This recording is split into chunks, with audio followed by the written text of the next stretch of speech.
నమస్తే మేడం.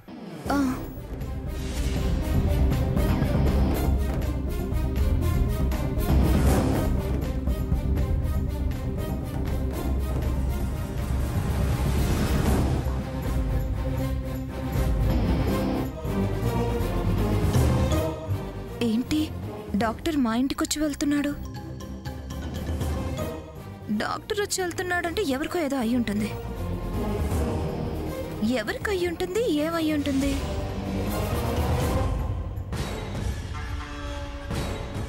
అలా గుడ్ల గుబ్బలాగా చూడకపోతే బయటికి వెళ్ళొచ్చుగా. అంత ప్రేమగా అంత శ్రద్ధగా రాస్తుంది. ఏదో కారణం ఉంది.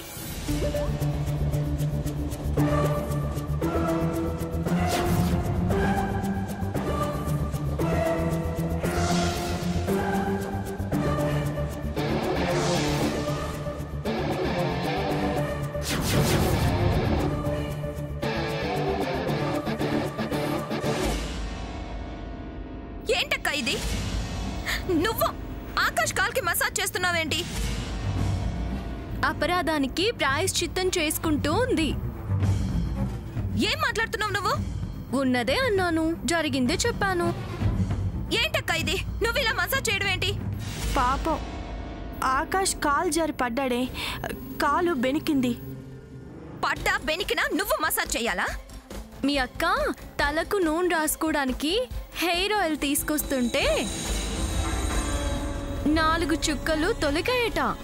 చూసుకోకుండా ఆ చుక్కల మీద ఆకాష్ కాలేశాడు, జారాడు, పడ్డాడు, బెణికింది. డాక్టర్ వచ్చి పెయిన్ రిలీఫ్ ఆయిల్ ఇచ్చి మర్దన చెయ్యాలి అన్నారు. నా మూలంగా జారిన నూనె చుక్కలే బెణుకుకి కారణమని మీ అక్కయ్య అతనికి సేవ చేసి తప్పుని దిద్దుకుంటుంది. తప్పు దిద్దుకోవటం కాదు, పెద్ద తప్పు చేస్తుంది. ఏంటి తప్పు? అలా పరాయి మగాడి కాలికి నువ్వు నూనె రాయడమేంటే? ఏకాకి ఎవరు మసాజ్ చేస్తారు? నేను చేస్తాను అని మానవత్వంతో ముందుకొచ్చింది. మానవత్వమా మట్టిగడ్డలా? బావ చూస్తే చంపేస్తాడు. బావే రాయమన్నాడు. వాట్? బావ రాయమన్నాడా? తను రాస్తా అంది, వారు సరే అన్నారు.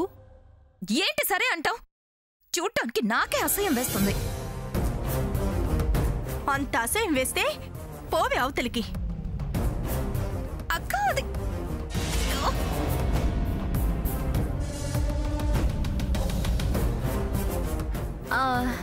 లేక మీ అక్క ఆకాష్ మీద చాలా ఇంట్రెస్ట్ చూపిస్తుంది. అది ముదిరితే ఆదిత్య గారు ఇద్దరిని ఎప్పుడో అప్పుడు అవతలికి గెంటేయడం ఖాయం.